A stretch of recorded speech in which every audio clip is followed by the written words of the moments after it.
नमस्कार दोस्तों, स्वागत है आप सभी का डेशिमल में। आज की वीडियो में हम लोग डिस्कस करेंगे पर्यावरण एनवायरनमेंट के 30 मोस्ट इंपॉर्टेंट एमसीक्यूज। इस वीडियो में हम लोग 30 मोस्ट इंपॉर्टेंट एमसीक्यूज पर्यावरण के डिस्कस करेंगे जो कि परीक्षा में सर्वाधिक पूछे जाते हैं, कई बार पूछे गए हैं, काफी इंपॉर्टेंट है एमसीक्यूज। 30 महत्वपूर्ण बहुविकल्पी प्रश्न है, मोस्ट इंपॉर्टेंट है। 2 से 3 नंबर आपके कवर हो सकते हैं अगर यहां से प्रश्न आपके परीक्षा में आता है तो, ठीक है। और लगभग सभी टॉपिक से प्रश्न लेने की कोशिश की गई है, काफी इंपॉर्टेंट क्वेश्चन है, ठीक। तो आज का प्रैक्टिस सेट काफी इंपॉर्टेंट है, आप लोग पूरा प्रैक्टिस सेट अटेम्प्ट कीजिए, पूरी वीडियो देखिए और जो भी आपका स्कोर होता है 30 क्वेश्चन में आप लोग उसे कमेंट बॉक्स में कमेंट कीजिए। साथ ही डेसिमल चैनल पर आपको अन्य सब्जेक्ट से भी रिलेटेड जो प्रैक्टिस सेट है वो आपको अवेलेबल है। आप लोग प्लेलिस्ट में जा करके चैनल पर विजिट कर सकते हैं और साथ ही उन प्रैक्टिस सेट को हल कीजिए और जो भी आपका स्कोर है कमेंट बॉक्स में कमेंट कीजिए, ठीक है। तो चलिए शुरू करते हैं। आज की वीडियो पर्यावरण की है, ठीक है। काफी इंपॉर्टेंट क्वेश्चन लिए गए हैं और साथ ही आप लोग अपना प्यार और सपोर्ट इसी तरीके से बनाए रखिए, चैनल को सब्सक्राइब कर लीजिए इसी तरीके की वीडियोस और प्रैक्टिस सेट के लिए। तो देखिए आज का पहला क्वेश्चन है, नोट कीजिए। कृषि उत्पादन को बढ़ाने के लिए क्या उपयोगी नहीं है? ऑप्शन ए है जंगल काटना, बी है कृषि में यंत्रीकरण, सी है उर्वरक प्रयोग में बढ़ोतरी और डी है सिंचाई क्षमता में विस्तार। तो देखिए इस क्वेश्चन का जो राइट आंसर है क्या उपयोगी नहीं है, मैंने पहले भी बताया है अन्य प्रैक्टिस सेट में कि इस तरीके के क्वेश्चन जिनमें नहीं है पर विशेष ध्यान देना है, आपको बताना है कि कृषि उत्पादन को बढ़ाने के लिए क्या उपयोगी नहीं है। इस क्वेश्चन का जो राइट आंसर है वो है ए ऑप्शन, याद रखिए जंगल को काटना। जंगल को काटना ये कृषि उत्पादन को बढ़ाने के लिए उपयोगी नहीं है। इस क्वेश्चन का राइट आंसर ए ऑप्शन होगा, ए ऑप्शन होगा, ठीक है। बढ़ते अगले क्वेश्चन की ओर। सेकंड नंबर अगला क्वेश्चन है, गुल्ली डंडा फैलरिस माइनर किस फसल का प्रमुख खरपतवार है? बात कर रहे हैं यहां पर इस खरपतवार की, तो इसका नाम है गुल्ली डंडा, ठीक है। इसको खेल मत समझिएगा, ठीक है, खेल मत समझिएगा। गुल्ली डंडा फैलरिस माइनर ये किस फसल का प्रमुख खरपतवार है बताना है आपको, ठीक है। तो देखिएगा ऑप्शन ए है मक्का, बी है गेहूं, सी है बाजरा और डी है मटर। इस क्वेश्चन का राइट आंसर होगा बी ऑप्शन, नोट कीजिएगा। ये गेहूं में खरपतवार होता है, गेहूं में ये खरपतवार है, ठीक है। गेहूं उगता जिस समय उगते हैं उसी समय ये खरपतवार भी उग जाते हैं और इसका नाम याद रखिएगा गुल्ली डंडा फैलरिस माइनर, ठीक है। साथ ही इसको अन्य भाषा में जो कहा जाता है इसे बलूरी या बरुली भी कहा जाता है। क्या कहते हैं? बलूरी या बरुली भी कहा जाता है इस खरपतवार को। गुल्ली डंडा फैलरिस माइनर के अतिरिक्त भी इसका नाम आपको याद रखना है, बलूरी या बरुली, ठीक है। काफी इंपॉर्टेंट है ये खरपतवार का नाम जो है, क्योंकि ये पूछ लिया जाएगा एग्जाम में तो काफी कंफ्यूजन हो जाएगा। गुल्ली डंडा के साथ साथ आपको बरूली और बलूरी दोनों नाम याद रखने हैं, ठीक है। बढ़ते हैं अगले प्रश्न की ओर। अगला प्रश्न है, नोट कीजिए थर्ड नंबर, भारतीय संविधान के किस अनुच्छेद में निर्वाचन आयोग का वर्णन किया गया है? ठीक है, निर्वाचन आयोग की बात कर रहे हैं। निर्वाचन आयोग की किस अनुच्छेद में निर्वाचन आयोग का वर्णन किया गया है भारतीय संविधान के? तो देखिएगा ऑप्शन ए है अनुच्छेद 80, बी है अनुच्छेद 55, सी है अनुच्छेद 24 और डी है इनमें से कोई नहीं। इस क्वेश्चन का राइट आंसर सी ऑप्शन होगा, अनुच्छेद 24। याद रखिएगा ये जो आर्टिकल 24 है इसमें भारतीय संविधान के अनुच्छेद 224 के तहत, अनुच्छेद 224 के तहत निर्वाचन आयोग का वर्णन किया गया है, ठीक है। इस क्वेश्चन का राइट आंसर सी ऑप्शन होगा, अनुच्छेद 24। बढ़ते अगले प्रश्न की ओर। अगला प्रश्न है फोर्थ नंबर, भीमबेटका गुफा किस राज्य में स्थित है? काफी इंपॉर्टेंट क्वेश्चन है। देखिए इस तरह से रिलेटेड इस तरह के क्वेश्चन जो हैं राज्य से संबंधित और गुफा से संबंधित प्रश्न आते रहते हैं, तो आपको इस तरीके के प्रश्न तैयार रखने हैं। भीमबेटका गुफा, ऑप्शन ए है उत्तर प्रदेश, बी है राजस्थान, सी है महाराष्ट्र और डी है मध्य प्रदेश। तो देखिए इस क्वेश्चन का राइट आंसर होगा भीमबेटका गुफा। याद कर लीजिए ये मध्य प्रदेश में स्थित है, मध्य प्रदेश में। इस क्वेश्चन का राइट आंसर डी ऑप्शन होगा। बढ़ते हैं अगले प्रश्न की ओर। फिफ्थ क्वेश्चन, 27 दिसंबर 1911 में पहली बार जनगण मन कहां पर गाया गया? ठीक है, राष्ट्रगान जो है जनगण मन पहली बार कहां पर गाया गया, स्थान बताना है। और यहां से देखिए एक प्रश्न आपका और तैयार हो रहा है, ध्यान दीजिएगा। 27 दिसंबर 1911 को पहली बार गाया गया था जनगण मन राष्ट्रगान, ठीक है, पहली बार गाया गया था। और अब आपको इस क्वेश्चन में स्थान बताना है। ऑप्शन ए है दिल्ली, बी है लखनऊ, सी है कोलकाता और डी है चेन्नई। इस क्वेश्चन का राइट आंसर सी ऑप्शन होगा। नोट कीजिए कोलकाता में गाया गया था पहली बार, 27 दिसंबर 1911 में पहली बार राष्ट्रगान जनगण मन गाया गया था कोलकाता में, ठीक है। इस क्वेश्चन का राइट आंसर सी ऑप्शन होगा। बढ़ते हैं अगले क्वेश्चन की ओर। 6 नंबर, भारतीय हीरा संस्थान, भारतीय हीरा संस्थान कहां पर स्थित है बताना है आपको। काफी इंपॉर्टेंट क्वेश्चन है। भारतीय हीरा संस्थान, ऑप्शन ए है महाराष्ट्र, बी है गुजरात के सूरत जिले में, सी है झारखंड और डी है इनमें से कोई नहीं। इस क्वेश्चन का राइट आंसर बी ऑप्शन होगा, गुजरात के सूरत जिले में, गुजरात के सूरत जिले में बी ऑप्शन इस क्वेश्चन का राइट आंसर है। यहां पर भारतीय हीरा संस्थान स्थित है। भारतीय हीरा संस्थान गुजरात के सूरत जिले में स्थित है। इस क्वेश्चन का राइट आंसर बी ऑप्शन होगा। बढ़ते हैं अगले क्वेश्चन के लिए। अगला है बोमडिला दर्रा किस राज्य में स्थित है? काफी इंपॉर्टेंट प्रश्न है। दर्रा से रिलेटेड क्वेश्चन जितने भी हैं आप तैयार रखिए, ठीक है। और अन्य जो दर्रे हैं उससे रिलेटेड अगर आपको वीडियो चाहिए तो आप लोग सुपर टेट लाइनर, ठीक है, और साथ ही साथ लेखपाल लाइनर्स और फैक्ट फॉर टेट, नोट कीजिए फैक्ट फॉर टेट सीरीज, ठीक है। ये जो है फैक्ट फॉर टेट प्लेलिस्ट है, सुपर टेट लाइनर प्लेलिस्ट है, लेखपाल लाइनर प्लेलिस्ट है, ये आपको चैनल पर अवेलेबल है। इसमें अगर आप देखेंगे तो काफी क्वेश्चन इस तरीके के आपको मिल जाएंगे, तो जरूर इसे वॉच कीजिएगा, ठीक है। तो इस क्वेश्चन का राइट आंसर पहले हम लोग देखते हैं। बोमडिला दर्रा किस राज्य में स्थित है? ऑप्शन ए है अरुणाचल प्रदेश, बी है कर्नाटक, सी है मणिपुर और डी है त्रिपुरा। इस क्वेश्चन का राइट आंसर होगा A option Arunachal Pradesh, note कीजिए अरुणाचल प्रदेश में स्थित है बोमडिला दर्रा। अगला क्वेश्चन देखते हैं 8th नंबर। पृथ्वी के सबसे निकट ग्रह कौन सा है? ऑप्शन ए है शनि, बी है शुक्र, सी है मंगल, डी है बुध। इस क्वेश्चन का राइट आंसर बी ऑप्शन होगा शुक्र। याद रखिएगा पृथ्वी के सबसे निकट ग्रह है, पृथ्वी के सबसे निकट ग्रह है शुक्र। अगला क्वेश्चन देखते हैं, बी ऑप्शन राइट आंसर है। 9th number. उत्तरी गोलार्ध में वर्ष का सबसे लंबा दिन, वेरी इंपॉर्टेंट क्वेश्चन, उत्तरी गोलार्ध में वर्ष का सबसे लंबा दिन बताना है। ऑप्शन ए 26 जून, बी है 22 जून, सी है 23 जून और डी है 21 जून, ठीक है। तो इस क्वेश्चन का राइट आंसर डी ऑप्शन होगा 21 जून। याद रखिएगा उत्तरी गोलार्ध में वर्ष का सबसे लंबा दिन होता है, वर्ष का सबसे लंबा दिन होता है 21 जून, ठीक है। बढ़ते हैं अगले क्वेश्चन की ओर। 10th number. वन्य जीव सप्ताह मनाया जाता है, कब मनाया जाता है बताना आपको। वन्य जीव सप्ताह वेरी इंपॉर्टेंट क्वेश्चन। जुलाई के तृतीय सप्ताह में, ऑप्शन ए है, बी है अक्टूबर के चतुर्थ सप्ताह में, सी है अक्टूबर के प्रथम सप्ताह में और डी है इनमें से कोई नहीं। इस क्वेश्चन का राइट आंसर नोट कीजिए 10th का होगा सी ऑप्शन, अक्टूबर के प्रथम सप्ताह में वन्य जीव सप्ताह मनाया जाता है। वेरी इंपॉर्टेंट क्वेश्चन है, इसको स्टार लगा लीजिए। इस तरीके के प्रश्न पर्यावरण एनवायरनमेंट में पूछे जाते रहते हैं। बढ़ते अगले क्वेश्चन की ओर। अगला क्वेश्चन है 30 एमसीक्यूज का पूरा सेट है, जो भी आपका स्कोर हो वो आप कमेंट बॉक्स में कमेंट कीजिए। इसी तरीके के प्रैक्टिस सेट के लिए साथ आप लोग चैनल को सब्सक्राइब कर लीजिए। अगला क्वेश्चन देखिए, शांत घाटी किस राज्य में स्थित है? शांत घाटी, ऑप्शन ए है कर्नाटक, बी है केरल, सी है असम और डी है त्रिपुरा। इस क्वेश्चन का राइट आंसर होगा बी ऑप्शन, नोट कीजिए बी ऑप्शन केरल। केरल में शांत घाटी स्थित है, शांत घाटी केरल में स्थित है, बी ऑप्शन राइट आंसर। अगला क्वेश्चन 12th नंबर।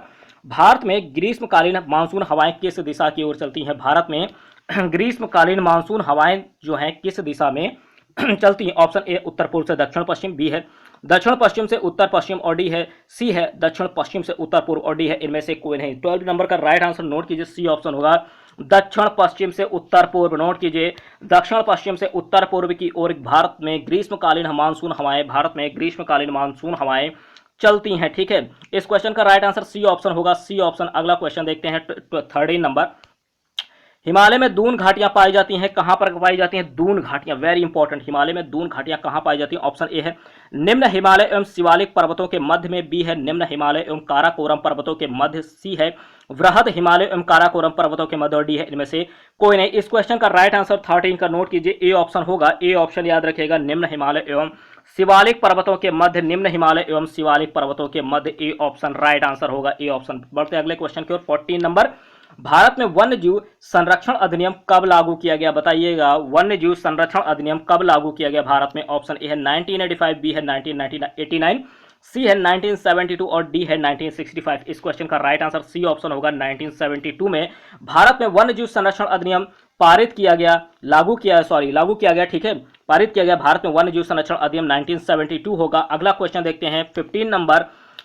स्वतंत्र भारत के अंतिम गवर्नर जनरल कौन थे? स्वतंत्र भारत के अंतिम गवर्नर जनरल, ऑप्शन ए है सी राजगोपालाचारी, बी है माउंटबेटन, सी है सरदार पटेल और डी है अबुल कलाम आजाद। देखिए इस क्वेश्चन का राइट आंसर ए ऑप्शन होगा। याद रखिए स्वतंत्र भारत के प्रथम गवर्नर, अंतिम गवर्नर, स्वतंत्र भारत के अंतिम गवर्नर जनरल, ठीक है, प्रथम नहीं, स्वतंत्र भारत के अंतिम गवर्नर जनरल कौन थे? सी राजगोपालाचारी, ए ऑप्शन इस क्वेश्चन का राइट आंसर है। याद रखिएगा स्वतंत्र भारत के अंतिम गवर्नर जनरल सी राजगोपालाचारी, ठीक, सी राजगोपालाचारी, याद रखिएगा। बढ़ते अगले क्वेश्चन की ओर, ए ऑप्शन इस क्वेश्चन का राइट आंसर होगा, सी राजगोपालाचारी। 16 नंबर देखेंगे, बंगाल में नील विद्रोह कब हुआ? काफी जल्दी कवर करना है, सारे एमसीक्यूज 30 हैं।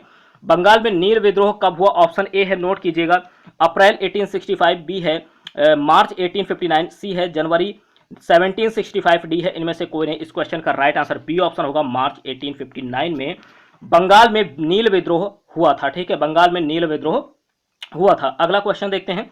अगला क्वेश्चन है 17 नंबर, नोट कीजिए 17 नंबर। 17 है लॉर्ड मैकाले संबंधित हैं, ऑप्शन ए स्थायी बंदोबस्त से, बी है सेना के सुधार से, सी है अंग्रेजी शिक्षा से, और डी है इनमें से कोई नहीं। इस क्वेश्चन का राइट आंसर सी ऑप्शन होगा अंग्रेजी शिक्षा से। याद रखिएगा अंग्रेजी शिक्षा से संबंधित है lord Macaulay, C option right answer होगा लॉर्ड मैकाले अंग्रेजी शिक्षा से संबंधित है। 18 नंबर देखेंगे, भारतीय संविधान का कौन सा भाग मौलिक अधिकारों से, नोट कीजिएगा, मौलिक अधिकारों से संबंधित है। ऑप्शन ए है भाग 3, बी है भाग 4, भाग 5 और सी है भाग 9, डी है इनमें से कोई नहीं। इस क्वेश्चन का राइट आंसर होगा ए ऑप्शन भाग 3 से संबंधित है। याद रखिएगा भाग 3 जो है ये मौलिक अधिकारों से संबंधित है, मौलिक अधिकारों से, ठीक है। ए ऑप्शन राइट आंसर होगा। अगला क्वेश्चन देखते हैं 19 नंबर, सूर्य के चारों ओर किसी उपग्रह का मार्ग कहलाता है। सूर्य के चारों ओर किसी उपग्रह का मार्ग कहलाता है। ऑप्शन ए है परिक्रमण, बी है परिचक्रण, सी है परिभ्रमण और डी है कक्षा। इस क्वेश्चन का राइट आंसर डी ऑप्शन होगा कक्षा, ठीक है। सूर्य के चारों ओर किसी उपग्रह का मार्ग कक्षा कहलाता है। क्या कहलाता है? कक्षा। डी ऑप्शन राइट आंसर है। 20 नंबर देखेंगे, गल्फ स्ट्रीम पाई जाती है। ऑप्शन ए है अंध महासागरों के पश्चिमी किनारों पर, बी है प्रशांत महासागर में, सी है हिंद महासागर में, डी है इनमें से कोई नहीं। इस क्वेश्चन का राइट आंसर ए ऑप्शन होगा अंध महासागरों के पश्चिमी किनारे पर गल्फ स्ट्रीम पाई जाती है। गल्फ स्ट्रीम अंध महासागरों के पश्चिमी किनारे पर, ए ऑप्शन इस क्वेश्चन का राइट आंसर होगा। अगला क्वेश्चन देखते हैं 21 नंबर, नोट कीजिए, यूराल पर्वत अलग करते हैं, किसे अलग करते हैं? ऑप्शन ए है अफ्रीका और एशिया, बी है एशिया और यूरोप को, सी है ऑस्ट्रेलिया एवं अफ्रीका को, डी है इनमें से कोई नहीं। 21 का जो राइट आंसर है वो बी ऑप्शन होगा एशिया और यूरोप को। यूराल पर्वत एशिया और यूरोप को अलग करते हैं, यूराल पर्वत, बी ऑप्शन राइट आंसर है। अगला क्वेश्चन देखते हैं 22 नंबर, मेयान ज्वालामुखी पर्वत स्थित है। मेयान, ठीक है, ज्वालामुखी पर्वत स्थित है। ऑप्शन ए है फिलीपींस, बी है अमेरिका, सी है जापान और डी है इनमें से कोई नहीं। इस क्वेश्चन का राइट आंसर ए ऑप्शन होगा। याद रखिएगा मेयान ज्वालामुखी पर्वत जो है ये स्थित है फिलीपींस में। कहां पर? फिलीपींस में है, ठीक है। इसी तरीके के जो शॉर्ट वीडियोस हैं, जो इंपॉर्टेंट क्वेश्चन हैं, उनकी शॉर्ट वीडियोस भी अवेलेबल है चैनल पर। आप लोग शॉर्ट वीडियोस के प्लेलिस्ट में जा करके जो इंपॉर्टेंट क्वेश्चन है उनका शॉर्ट वीडियो जरूर देखिए, ठीक है। वहां से भी क्वेश्चन आपको एक ना एक एग्जाम में जरूर देखने को मिलेंगे। काफी इंपॉर्टेंट क्वेश्चन यहां पर अपलोड किए जाते हैं, ठीक है। बढ़ते अगले क्वेश्चन की ओर, ए ऑप्शन राइट आंसर है।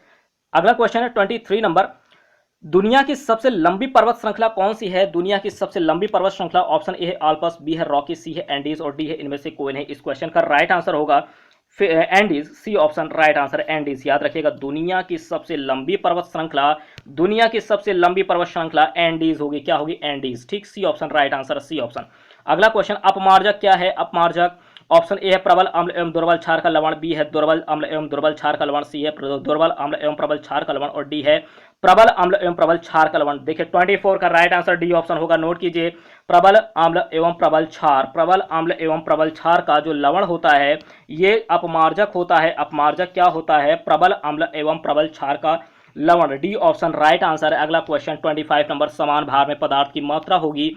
क्या होगी समान भार में पदार्थ की मात्रा? ऑप्शन ए है भूमध्य रेखा पर न्यूनतम, बी है चंद्रमा पर न्यूनतम, सी है उत्तरी ध्रुव पर न्यूनतम और डी है उपरोक्त सभी स्थानों पर समान। इस क्वेश्चन का राइट आंसर डी ऑप्शन होगा, उपरोक्त सभी स्थानों पर समान होगा। भूमध्य रेखा पर न्यूनतम, चंद्रमा पर न्यूनतम, उत्तरी ध्रुव पर न्यूनतम, इन सभी स्थानों पर, उपरोक्त सभी स्थानों पर समान होगा समान भार में पदार्थ की मात्रा। 25 नंबर का राइट आंसर डी ऑप्शन होगा। 26 नंबर, खाद्य विषाक्तता से संबंधित जीवाणु है, कौन सा है? बताना है आपको। खाद्य विषाक्तता से संबंधित जीवाणु, ऑप्शन ए है क्लॉस्ट्रीडियम बाटुलिनम, बी है क्लॉस्ट्रीडियम टिटैनी, सी है बेसिलस सबटिलिस और डी है इनमें से कोई नहीं। इस क्वेश्चन का राइट आंसर नोट कीजिए आप लोग, क्लॉस्ट्रीडियम बाटुलिनम, ठीक है।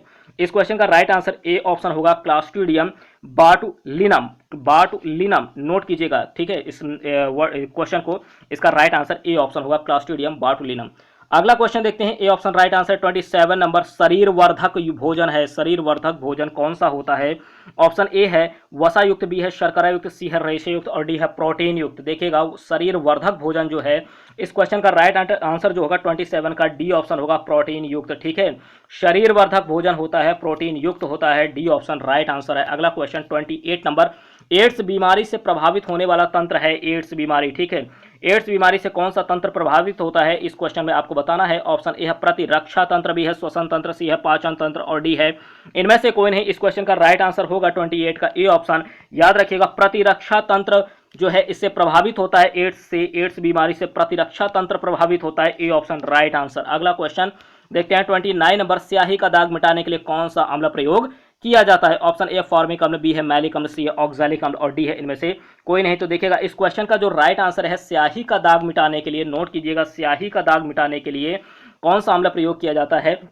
29 का सी ऑप्शन राइट आंसर होगा, याद रखिएगा। ऑक्सैलिक अम्ल क्या है? ऑक्सैलिक अम्ल, स्याही का दाग मिटाने के लिए ऑक्सैलिक अम्ल का प्रयोग किया जाता है। C option right answer, C option right answer होगा। अगला क्वेश्चन देखते हैं 30 नंबर देखिएगा। वायुमंडल में कार्बन डाइऑक्साइड की मात्रा होती है, कितनी होती है? इस क्वेश्चन में आपको बताना है कि वायुमंडल में कार्बन डाइऑक्साइड की मात्रा कितनी होती है। ऑप्शन ए है 0.30%, बी है 3% यानी 3.00%, और सी दे रहे हैं 0.03%, और डी है इनमें से कोई नहीं। तो देखिएगा ये जो वायुमंडल में कार्बन डाइऑक्साइड की मात्रा होती है 0. नोट कीजिएगा जरा फिर से, 0.03% क्या कितनी होती है? फिर से लिख रहा हूं मैं यहां पर, नोट कीजिएगा 0.03% इतनी होती है। ठीक है, बहुत ही सावधानी से आपको लगाना है। कभी कभी ये लोग 0. ठीक है 30 दे देंगे, 30। देखिए ऑप्शन ए दिया भी है, बी भी इसी तरीके से, सारा कंफ्यूजन रहेगा। आप लोगों को बहुत सावधानी पूर्वक क्वेश्चन का जो आंसर है सेलेक्ट करना। 0.03% होता सी ऑप्शन इस क्वेश्चन का राइट आंसर होगा, सी ऑप्शन। ठीक, तो ये थे 30 मोस्ट इंपॉर्टेंट एमसीक्यूज पर्यावरण एनवायरनमेंट के। ठीक है, इसी तरीके के प्रैक्टिस सेट के लिए आप लोग चैनल को सब्सक्राइब कर लीजिए। ठीक है, अपना सपोर्ट और प्यार इसी तरीके से बनाए रखिए। ठीक, तो जितना भी आपका स्कोर हुआ है 30 क्वेश्चन में जितना भी आपका स्कोर हुआ है, ठीक है, आप उसे कमेंट बॉक्स में कमेंट कीजिए। ठीक, मिलते हैं आपसे अगली वीडियो में, तब तक के लिए धन्यवाद।